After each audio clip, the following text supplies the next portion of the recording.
Vous avez vécu des grandes histoires d'amour avec vos auteurs, Julien Clerc, passionnelles même, parce que Rodagil, vous racontez que quand vous a débarqué en lui faisant écouter la chanson de Dabadi, Ma préférence, il devient tout blanc, il se met à transpirer. Ah oui, il n'était pas content. Ouais. Et puis il vous dit, c'est bien, mais c'est pas toi.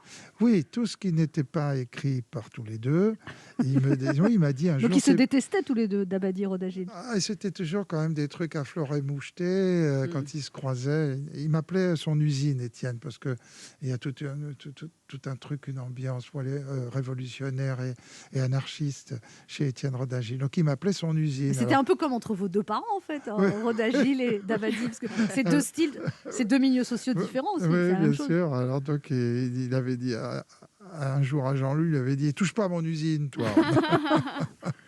Et alors après, vous arrêtez de travailler avec Dabadi, mais par contre, il est resté votre ami et vous lui demandiez toujours votre avis sur son avis sur les nouvelles chansons, parce que vous disiez qu'il était très cash, mais que c'était toujours un peu délicat de lui demander son avis sur des chansons.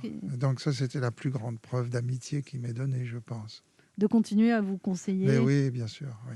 Et pourquoi vous avez arrêté avec lui? Parce qu'à un moment, il faut se renouveler. Oui, et puis parce que là, ça faisait un certain temps, tout d'un coup. Vous savez, sur les textes, je suis un petit peu cruel. Moi, on me donne des textes et je les préviens d'ailleurs tous avant. Je leur dis, je te préviens, si jamais ça ne me plaît pas, je ne prendrai pas et je ne te donnerai pas forcément d'explication, si tu veux.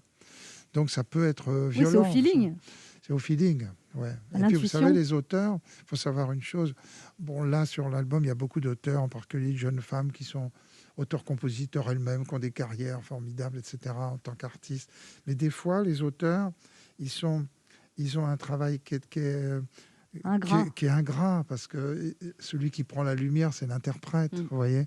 Donc, c'est pour ça que des fois, refuser comme ça une chanson un peu abruptement, c'est même difficile pour moi à faire. Et vous aimez pas faire de peine, Julien Clerc? Par exemple, vous avez été jury dans The Voice, vous disiez que le plus dur, c'était de trouver les mots. Vous avez l'air d'être un peu c'est-à-dire, il y a un truc pour pas blesser les gens, en fait. Oui, non, mais ça, il fallait être dans l'empathie. Dans The Voice, c'était la règle du jeu de l'émission, et c'est très bien.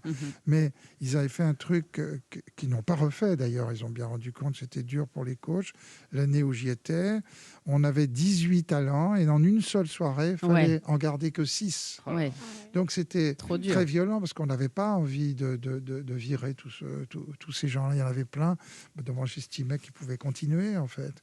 Donc là, il y avait des décisions qui étaient dures à prendre. Et comme on s'attache à ces talents, on s'attache parce qu'on travaille avec eux, on les voit évoluer. Donc c'était une soirée difficile émotionnellement, oui.